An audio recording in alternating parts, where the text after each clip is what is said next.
John, you're having a great season. Started so well in Auckland, and then topped it off just this past week in Atlanta. You know, taking that confidence from that win, how much has that helped this week here in Washington? It helps a lot. It's mirroring what I did in 2013. I won Atlanta last year, and I made the finals here. Ended up making the finals in Cincinnati. I had an incredible summer. So here in 2014, I'm off to a very similar start.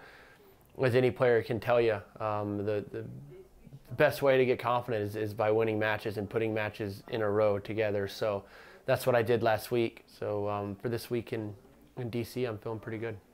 Coming here to Washington, it's a notoriously hot event. It's very humid. I mean, it's a bit unseasonably mild here at the moment, but playing in Atlanta in the heat there, how much is that an advantage that you potentially acclimatized? Yeah, it is. And my first match in Atlanta, I was struggling. It was super hot and super humid. You can practice in hot and humid conditions all you want, but when you step on a match court, it's completely different. So to be able to play in 4 matches and win 4 matches in very tough conditions, I think sets me up well for the rest of the summer, because it's going to be very hot and very humid. And you know, currently in DC, it's actually pretty cool, but I don't expect that to continue too much longer. It's very similar to here, like it is in Atlanta. And so I feel like I am climatized to it right now, which is a bit of an advantage. And you've come to this event a lot in the past. What is it you enjoy particularly about Washington and the Washington City Open? Yeah, well, I've always played incredibly well here. When I was fresh out of college, this was my first professional tournament, first ATP tournament, and I made the finals. So it was out of nowhere, and immediately I obviously sort of fell in love with this event, and I've come back ever since, with the exception of 2012 for the London Olympics. And I've always played well here. I think the surface is a very good surface for me. I have the crowd on my side for the most part, and I'm very comfortable here. It's very close to where I grew up, and a lot of things have gone well for me in the past, and I hope that keeps up. And we saw last night the crowd really getting behind young Tiafoe. Is that an extra hindrance, or does it inspire you, that extra 5% with that home support? It's sometimes it can put a little pressure on you, I think, but I think for the most part it's a big advantage to have that crowd on your side when you're not playing so well, or when you're struggling a bit. Having that crowd being able to pick you up, it goes a very, very long way, and that's one of the main reasons I've played well in the U.S. summer in the past, and hope that keeps up. And is there any extra burden, being the top American? Where does that sit with you?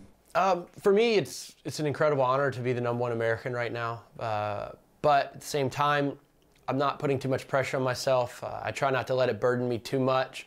I try to really just keep it out of my mind. There's, I put pressure on myself to do well, but just for myself, So I'm focused just on me right now, and I'll let my results do what they may, and I just control what I can control, and wherever my ranking is, so be it. But I don't feel too much pressure being the #1 American. What is it about your game that needs to function well this week for you to bring the victory? I mean, you mentioned earlier about maybe staying aggressive. Yeah. I need to stay aggressive outside of my serve games. My serve is my serve. I don't tinker with it too much, and I'm very fortunate to have that on my side. I'm able to hold serve quite a bit. So, that should free me up a little bit to be more aggressive on my return games. And so that's really the main key for me. That's to be super aggressive, but not crazy, not going for a win on every shot, but just putting pressure on my opponents. And the key for me is to make my opponent feel my pressure. And a lot of times when they do that, when they do feel that, a lot of things go in my way. And just finally, there's not been an American winner here since Andy Roddick in 2007. How special would that be to bring that victory this week? Yeah, it would be special. I played Andy in 2007 in the final, and I lost in the final last year to Del Potro.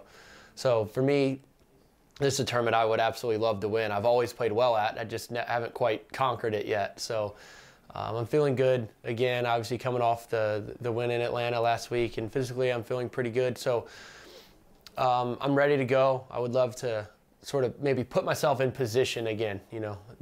For me, the first matches are always tough. So I'm not focused on who I could potentially play. I'm focused on each match at hand, and it would be great to be around for the weekend, though.